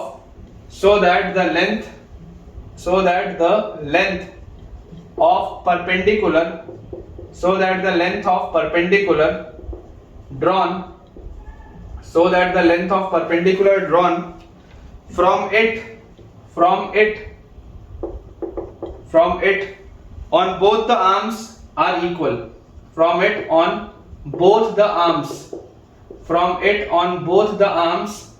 equal, ये अपने पास बच्चों देखो चीज लिखी हुई है, ठीक है। ये अपने पास बच्चों चीज लिखी हुई है। क्या बोला जा रहा है एंगल बाइसेक्टर में? अपने पास बोला जा रहा है it is defined as the locus of point P which moves in such a way so that the length of perpendicular drawn from it on both the arms is equal। अब देखिए मैं आपको बेटा इसके लिए डेरिवेशन करता हूं कि एंगल बाइसेक्टर का इक्वेशन लिखा कैसे जाता है। ये सबसे पहली चीज है कि बेसिक इक्वेशन आपको अगर एंगल बाइसेक्टर का लिखना हो, सिर्फ अगर एंगल बाइसेक्टर पूछा जाए तो अप्रोच क्या होता है। अप्रोच आप बेटा समझिए कि ये आपके पास दो स्ट्रेट लाइंस दी, ये आपके पास दो स्ट्रेट लाइंस दी हैं। This is line L1, this is line L2। Line L1 का मेरे पास इक्वेशन लिखा हुआ है a1x plus b1y plus c1 equal to 0 and line L2 का मेरे पास इक्वेशन लिखा हुआ है बच्चों a2x plus b2y plus c2 equal to 0। L1 का इक्वेशन है a1x plus b1y plus c1 equal to 0 and L2 का इक्वेशन है a2x plus b2y plus c2 equal to 0।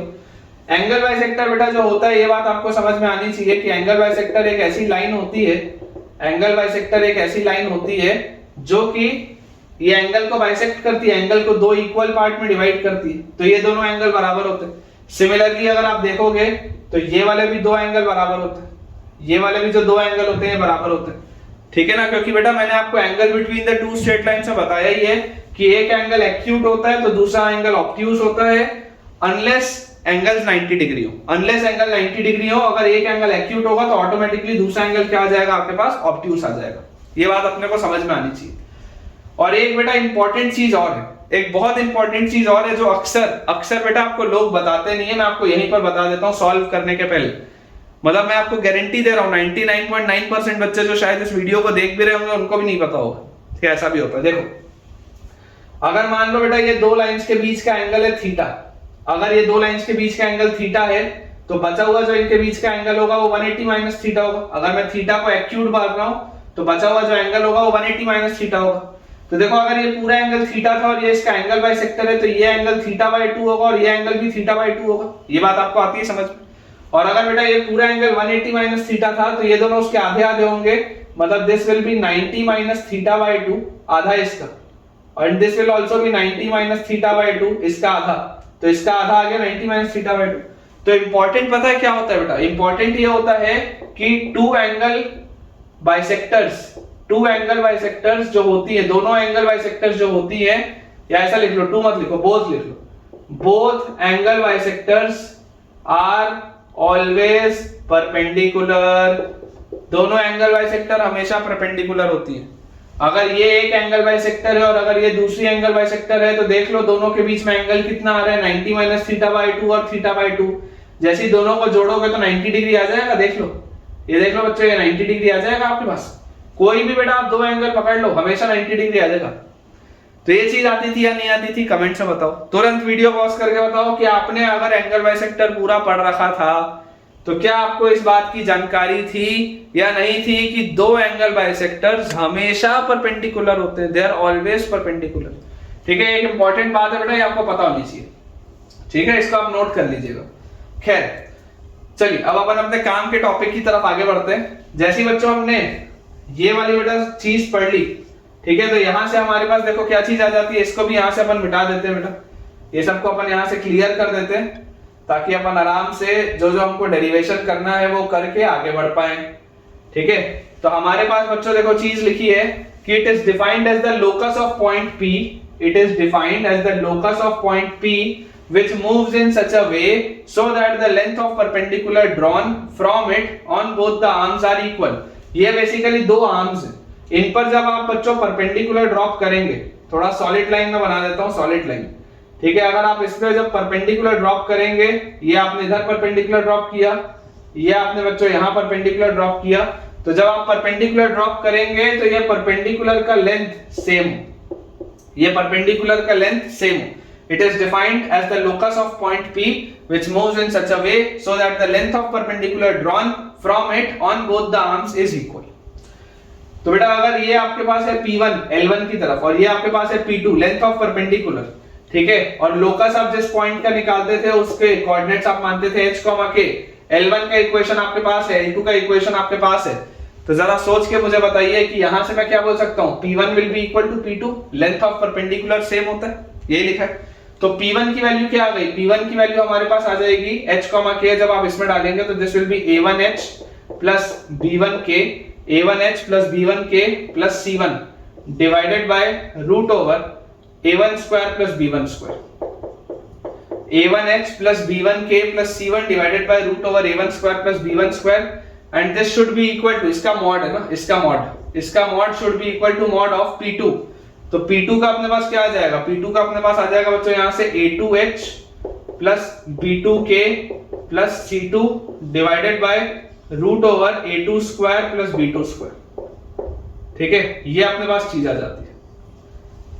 तो ये बेटा आपके पास बेसिकली इक्वेशन है एंगल बाइसेक्टर का। This is the basic equation of angle bisector.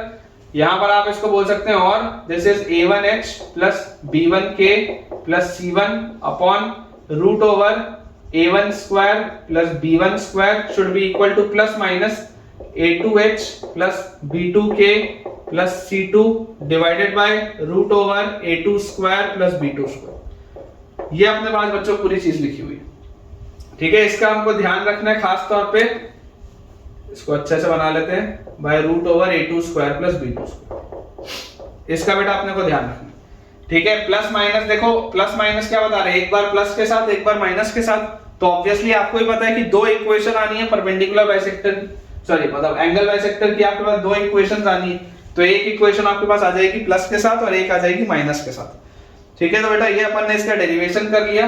अब फाइनली जब आप लोकस निकालते हैं तो लोकस निकालने के समय हम क्या करते हैं, फाइनल स्टेप में हम h को x से और k को y से रिप्लेस करते हैं। तो फाइनली अपने पास यहाँ पर आ जाएगा h की जगह x और k की जगह y। उसी तरीके से यहाँ पर h की जगह x और k की जगह हमारे पास बच्चों आ जाएगा y। ये अपने पास आ जाएगी फाइनल चीज, a1x plus b1y plus c1 by root over a1 square plus b1 square is equal to plus minus a2x plus b2y plus c2 divided by root over a2 square plus b2 square। एकदम आसान सी बेटा चीज है। एक मैं आपको बहुत आसान से इस पर बेस्ड क्वेश्चन कराता हूं, फिर आगे बढ़ते हैं। एकदम बेटा सरल सा सवाल है आपके लिए। आपको दिया हुआ है लाइन L1 हमारे पास दी है 3x minus 4y plus 3 equal to 0। Line L1 हमारे पास दी है 3x minus 4y plus 3 equal to 0 and line L2 बच्चों अपने पास दी हुई है 5x plus 12y, 5x plus 12y minus 6 is equal to 0। Line L2 हमारे पास दी हुई है 5x plus 12y minus 6 equal to 0। पूछा बच्चों हमसे जा रहा है find the equation of its angle bisectors. Find the equation of its angle bisectors, of its angle bisectors. एकदम आसान सा और बेकार सा सवाल, एकदम आसान सा और बेकार सा सवाल कि find the equation of its angle bisectors. तो अप्रोच क्या है, हमको बेटा सिर्फ रिजल्ट याद होना चाहिए। रिजल्ट हमारा बोलता है कि अगर हमारे पास ये इक्वेशन होता है तो जो एंगल बाइसेक्टर का इक्वेशन आता है वो क्या आ जाता है, 3x minus 4y plus 3 by under root of a square plus b square। तो 3 square plus 4 square should be equal to plus minus 5x plus 12y minus 6 by under root of 5 square plus 12 square। केवल इतना। अब इसको आप simplify कर लीजिए। तो जैसे आप बच्चों इसको सिंप्लीफाई करेंगे आपके पास आएगा 3x minus 4y plus 3 by 3 square 9 4 square 16। ये आ गया आपके पास नीचे 5, this is equal to plus minus 5x plus 12y minus 6 divided by नीचे 5 स्क्वायर इज 25 और 12 का स्क्वायर इज 144। तो 144 और 25 169 का रूट इज 13। ये अपने पास चीज आती है। अगर बेटा मैं इस पूरे 13 को उधर ले जाऊं तो मेरे पास आ जाएगा 39x और 13 into 4 आ जाएगा -52y और 13 into 3 आ जाएगा 39 is equal to plus minus 5 अंदर ले जाऊं तो 25x और 12 5 60y और 5 इधर आ जाएगा तो -30। ये चीज आनी चाहिए, ठीक है। कैलकुलेशन बेटा देख लेंगे, अप्रोच तो सेम है, अप्रोच तो यही रहेगा। कैलकुलेशन आप देख लीजिएगा 25x plus 60y ये आ गया। तो यहां से बेटा एक बार आप इस पूरे को ले लो प्लस के साथ और एक बार आप इस पूरी चीज को ले लो माइनस के साथ, मतलब 39x minus 52y plus 39 is equal to, अगर माइनस के साथ लूंगा तो -25x minus 60y plus 30। तो यहां से बच्चों अपने पास देखो क्या आ जाता है, जैसे ही आपने इसको प्लस के साथ ओपन किया तो ये 25x उधर गया तो आपके पास आ गया 14x। उसके बाद -52y है, 60y और उधर गया तो -112, 60 और 50 इज 110 तो -112y। और उसके बाद अगर हम ध्यान से देखें तो ये उधर गया तो +69, दिस इज इक्वल टू 0। ये आता है बेटा अपने पास, देख लो पूरा का पूरा, ठीक है। ये अपने पास पूरी चीज आती है। अब अगर यहां पर आप इसका स्लोप देखेंगे तो मुझे बेटा दिखाई देता है कि इसका स्लोप जो आएगा, slope of this line will B 14/112। Slope of this line will B 14/112। तो 2 के फैक्टर में अगर मैं इसको कट करूं तो हमारे पास आ जाता है यहाँ पे 2 5 10, ये 1/8 आता है बेटा।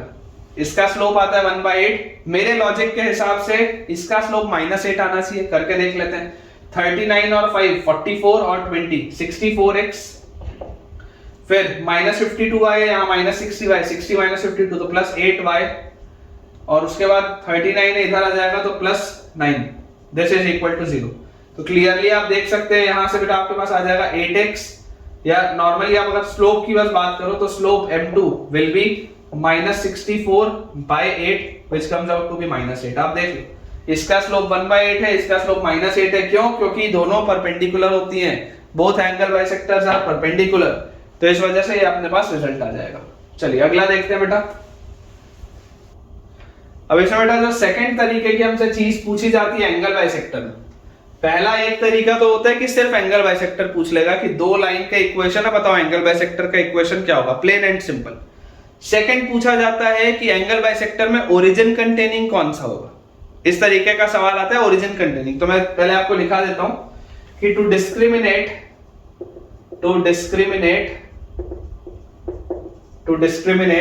Between the bisector of an angle, between the bisectors of an angle, between the bisector of an angle, to discriminate between the bisector of an angle containing the origin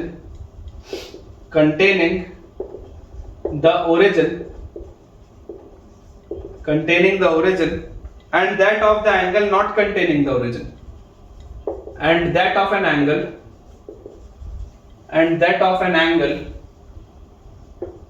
not containing the origin, and that of an angle not containing the origin। ठीक है, to discriminate between the angle containing the origin and that of an angle not containing the origin. Basically होता क्या है, मैं आपको बच्चों समझाता हूं, अप्रोच आप समझिएगा अच्छे से। कि हमारे पास देखो बेटा, अगर ये कार्टेशियन प्लेन दिया, ठीक है, अगर ये कार्टेशियन प्लेन दिया हुआ है, इस कार्टेशियन प्लेन में this is your y axis, this is your x axis, और ये है ओरिजिन, ये आपके पास है ओरिजिन। इमेजिन करो अगर मैं आपके पास इस तरीके से ये दो लाइंस बना दूं, ये वो दो लाइंस हैं, this is your line L1 and this is your line L2, ठीक है, ये आपकी लाइन है L1, ये वाली line, and this is your line L2। Clearly आपको पता है L1 is A1x plus B1y plus C1 equal to 0 and L2 is A2x plus B2y plus C2 equal to 0। ये अपने को पता है L1 is A1x plus B1y plus C1 equal to 0 and L2 is A2x plus B2y plus C2 equal to 0। अब अगर बच्चों ये मेरे पास चीज लिखी हुई है और मुझे बोला जा रहा है कि यार ओरिजिन कंटेनिंग कौन सा है, तो आप बच्चों देखो तरीका क्या होता है ओरिजिन कंटेनिंग, मतलब आपको ये चीज समझनी पड़ेगी कि इसके एंगल बाइसेक्टर कैसे होंगे। एक एंगल बाइसेक्टर होगा इस तरीके का, जो कि ये वाले एंगल को मतलब बाइसेक्ट कर रहा होगा, और एक एंगल बाइसेक्टर होगा ऐसा वाला, और ये आपको पता है ये दोनों परपेंडिकुलर है। एक एंगल बाइसेक्टर ऐसा वाला है जो इस एंगल को बाइसेक्ट कर रहा है, ये एंगल के बराबर, और एक एंगल बाइसेक्टर है जो इसको बाइसेक्ट कर रहा है, इसको जो बाइसेक्ट कर रहा है और इसको बाइसेक्ट कर रहा है, ये अपने पास लिखा है। हमें यहां से देखो क्या चीज समझ में आती है, हमको बच्चों यहां से ये चीज समझ में आ जाती है कि यार ओरिजिन कंटेनिंग का मतलब क्या है। ओरिजिन कंटेनिंग मतलब लाइंस के कौन से वाले हिस्से में ओरिजिन आ रहा है। देखो ओरिजिन इस वाले हिस्से में आ रहा है, ये वाली जो दो लाइन है ना, ये एक लाइन और ये एक लाइन, इतने हिस्से में ओरिजिन आ रहा है, इस हिस्से में ओरिजिन नहीं आ रहा। ये वाला जो हिस्सा है, ये वाले हिस्से में ओरिजिन आ रहा है, तो ये वाले हिस्से में आपके पास कौन सी बाइसेक्टर है, ये वाली बाइसेक्टर है ना, ये वाली बाइसेक्टर है ना, देखो इस हिस्से में। तो अगर ये वाली बाइसेक्टर है तो this is origin containing, this is origin containing. Origin containing, origin containing मतलब जिस हिस्से में आपके पास ओरिजिन आ रहा हो। ये दोनों लाइंस के बीच में देखो ऐसे ओरिजिन आ रहा है ना, यहाँ पे ओरिजिन आ रहा है, तो इस हिस्से में जो बाइसेक्टर आ रही होगी, इस हिस्से में कौन सी बाइसेक्टर आ रही है, इस हिस्से में बच्चों बाइसेक्टर आ रही है ये वाली, तो this is your origin containing. और ये वाले में does not contain origin, does not contain origin, ये वाले में does not contain origin, does not contain origin, या इसी को और क्या बोलते हैं, इसी को बोलते हैं supplement of the angle, supplement of the angle containing origin, supplement of the angle containing origin, containing origin, ठीक है, या इसको बोलते हैं सप्लीमेंट। सप्लीमेंट मतलब 180 माइनस वाली वो चीज। अगर बेटा ये पूरा एंगल थीटा है, if this complete angle is theta, तो ये जो बचा हुआ हिस्सा होगा that will B 180 minus theta, ये उसका सप्लीमेंट होगा, ठीक है। तो अगर ये थीटा वाले हिस्से में ओरिजिन कंटेन हो रहा है तो 180 माइनस थीटा वाले में ओरिजिन कंटेन नहीं होगा, तो इसका आप या तो बोल सकते हैं कि डज नॉट कंटेन ओरिजिन या supplement of the angle containing origin. अगर थीटा वाला एंगल ओरिजिन कंटेन कर रहा था तो ये उसका सप्लीमेंट वाला है, मतलब ये 180 माइनस थीटा वाला है, ठीक है। तो हमको बेटा ये वाली चीज अच्छे से समझ के चलनी है। अब इसको सॉल्व करने का जो अप्रोच होता है, ठीक है, अब आप पेपर में तो कैसे बार बार आप ग्राफ तो बना नहीं सकते, पेपर में बच्चों आप एक्यूरेट ग्राफ तो बना नहीं सकते, एक्यूरेटली ग्राफ बनाना पॉसिबल नहीं है। इसलिए मैं आपको क्या बोलूंगा, मैं आपको बच्चों इसमें यह चीज बोलूंगा कि यार आप अप्रोच समझो। अप्रोच बच्चों हमारे पास ये आ जाती है, अप्रोच हमारे पास ये आ जाती है कि सबसे पहले L1 में C1 को आप पॉजिटिव बनाओ, L2 में आप C2 को पॉजिटिव बनाओ। ये जो C1 और C2 है ना, ये C1 और C2 को आप पॉजिटिव बनाओ। This should B positive, this should B positive. Positive नहीं होगा तो तुम पॉजिटिव बनाओगे, दूसरे साइड लेकर जाके तुम उसको पॉजिटिव बनाओगे। ठीक है, तो अप्रोच है, आप L1 में C1 को पॉजिटिव बनाइए, L2 में C2 को पॉजिटिव बनाइए, और जैसे ही बेटा आपने इसको पॉजिटिव बना दिया तो इसके बाद जो प्लस साइन वाला एंगल बाइसेक्टर होता है वो ओरिजिन कंटेनिंग होता है। तो जो ओरिजिन कंटेनिंग होगा इसके बाद बच्चों जो ओरिजिन कंटेनिंग आपके पास आएगा, that origin containing will be a1x plus b1y plus c1 divided by under root of a1 square plus b1 square. ठीक है, under root of a1 square plus b1 square, this is equal to a2x plus b2y plus c2 divided by under root of a2 square plus b2 square.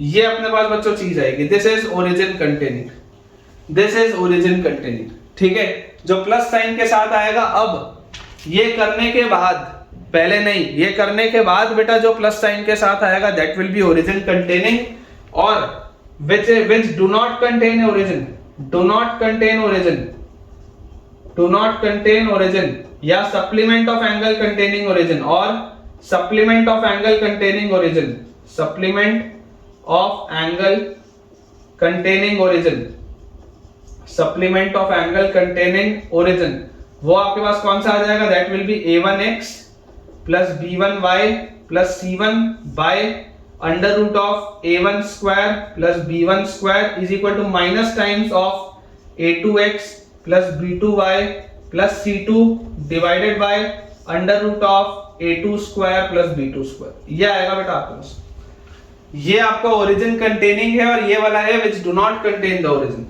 ये वाला आपका है which do not contain the origin। ठीक है, तो इस बेटा बात को अपने को ध्यान रखना है, और ये वाला पोर्शन भी इसके साथ हो गया। अब एक छोटा सा 2 मिनट का पोर्शन और बचा है, उसके बाद फिर अपना आज का लेक्चर अपन एंड करेंगे। देखिए बेटा, एक बहुत छोटा सा सवाल है अपने पास कि find the equation of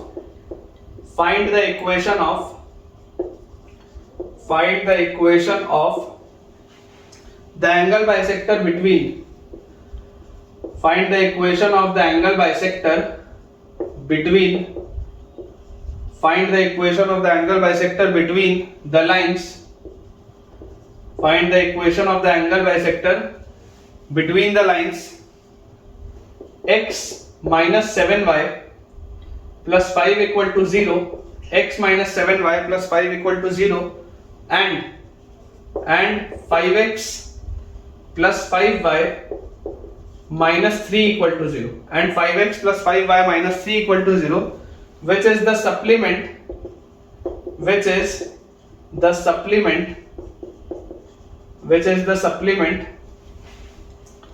of the angle containing the origin, which is the supplement of the angle containing the origin। अब आप समझने की बेटा कोशिश करिए कि ये माइनस वाली चीज पूछ रहा है, क्योंकि ओरिजिन कंटेनिंग तो प्लस वाला होता था, ये आपसे पूछ रहा है कि supplement of the angle containing the origin. तो supplement of the angle containing the origin मतलब ये माइनस वाला पूछ रहा है।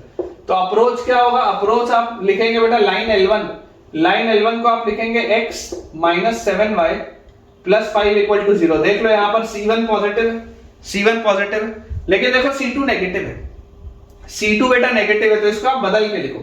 लाइन L2 जो है, लाइन L2 को आप लिखेंगे 5x plus 5y minus 3 नहीं लिखेंगे, इसको आप लिखेंगे minus 5x minus 5y minus 5y plus 3 equal to 0, ऐसा लिखना पड़ेगा।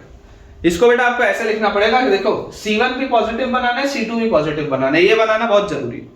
अब ये बना लेने के बाद सप्लीमेंट ऑफ एंगल, सप्लीमेंट वाली जो लाइन होती है, सप्लीमेंट वाली लाइन किस में आती है, माइनस वाले में।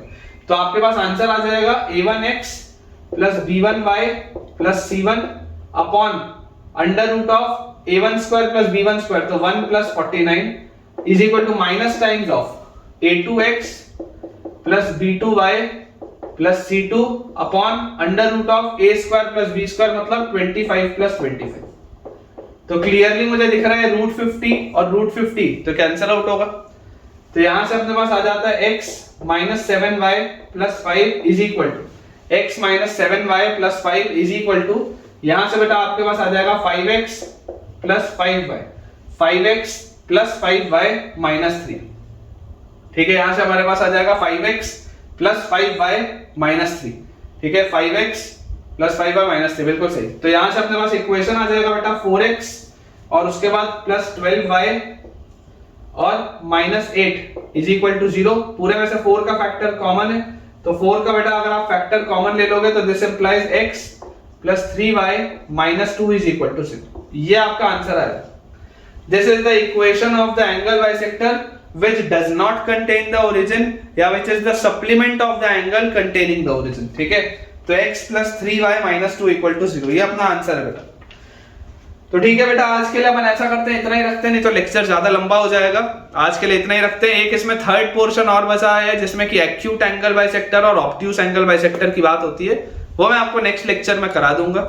और मुझे उम्मीद है कि बच्चों आपका आज का लेक्चर बहुत पसंद आया होगा। तो अगर आज आपने एंजॉय किया है लेक्चर तो मुझे जरूर आप कमेंट्स में शेयर करें कि आपने आज मुझसे क्या नया सीखा। वीडियो अगर आपको पसंद आया हो तो वीडियो को लाइक करें, चैनल को सब्सक्राइब करें और दोस्तों के साथ इस वीडियो को शेयर भी करें ताकि उनका भी मैथ्स का डर हट जाए और उनकी पढ़ाई बहुत अच्छे से हो पाए। Thank you.